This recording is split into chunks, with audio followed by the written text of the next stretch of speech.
राहुल और प्रियंका को लेकर बड़े सवाल हो रहे हैं। कह रहे कि अमेठी से चुनाव लड़ना है, लेकिन अभी कंफ्यूजन है, अभी क्लियर सेट नहीं हो पा रही कुछ भी। मैं तो ईश्वर से प्रार्थना करूंगा कि उनका कंफ्यूजन दूर हो और चुनाव लड़े।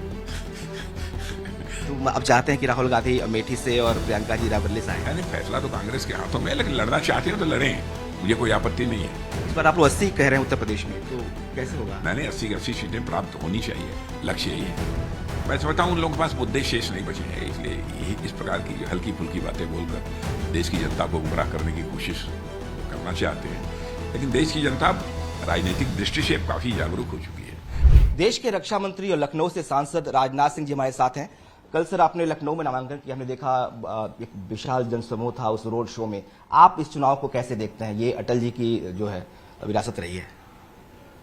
नहीं, मैं पूरी तरह से आश्वस्त हूं कि जनता का आशीर्वाद मुझे प्राप्त है, भारतीय जनता पार्टी को प्राप्त है, इसलिए भारतीय जनता पार्टी को विजय हासिल होगी, मेरा पक्का विश्वास है।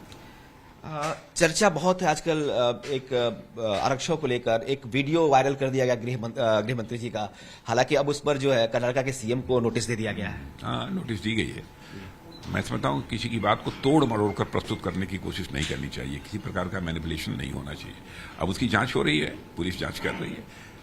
स्टैंड क्या है आरक्षकों को लेकर बीजेपी? नहीं, स्टैंड का आरक्षण है, रहेगा। वो कह रहे हैं कि आप अपने लक्ष्य को हासिल नहीं कर लेते हैं तब तक आरक्षण रहेगा।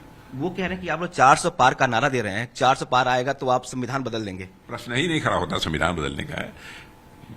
जनता की आंखों में धूल झोंक कर राजनीति नहीं करनी चाहिए, जनता की आंखों में आंख डालकर राजनीति करने की कुवत होनी चाहिए। वह मैं समझता हूं विपक्ष वह कुवत खो चुका है।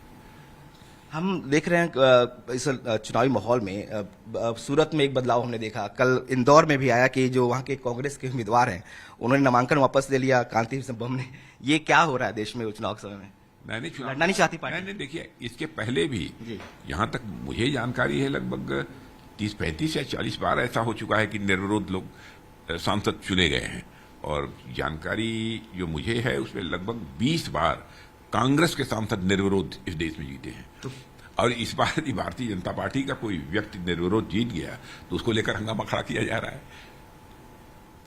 ओवैसी साहब सवाल उठा रहे हैं, वो कविता कल सुना रहे थे, कह रहे थे कि भाग्य उसका जो हैदराबाद का नाम है उसके भाग्यनगर बदलने की बात हो रही है। वो कह रहे हैं कि चाइना जो है वो भारत के अंदर घुसता जा रहा है और हमारे देश के रक्षा मंत्री कुछ नहीं कर पा रहे हैं। तो उन्हें बहुत प्रसन्नता होगी कि भारत चाइना के अंदर घुस रहा है। देशवासियों को आश्वस्त करना चाहता हूं कि भारत की सीमाएं पूरी तरह से सुरक्षित हैं। भारत कोई कमजोर भारत नहीं है। एक आखिरी सवाल है मेरा, जो राहुल और प्रियंका को लेकर बड़े सवाल हो रहे हैं। कह रहे कि अमेठी से चुनाव लड़ना है, लेकिन अभी कंफ्यूजन है, अभी क्लियर सेट नहीं हो पा रही कुछ भी। नहीं, मैं तो ईश्वर से प्रार्थना करूंगा कि उनका कंफ्यूजन दूर हो और चुनाव लड़े। तो अब चाहते हैं कि राहुल गांधी अमेठी से और प्रियंका जी रायबरेली से आए? यानी फैसला तो कांग्रेस के हाथों में है, लेकिन लड़ना चाहते हैं तो लड़ें, मुझे कोई आपत्ति नहीं है। इस बार आप लोग 80 कह रहे हैं उत्तर प्रदेश में, तो कैसे होगा? मैंने 80 की 80 सीटें प्राप्त होनी चाहिए, लक्ष्य यही है। एक आखिरी सवाल है।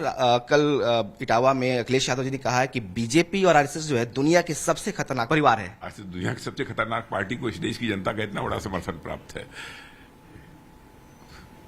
कैसे खतरनाक है ये बात हमारी समझ के परे है।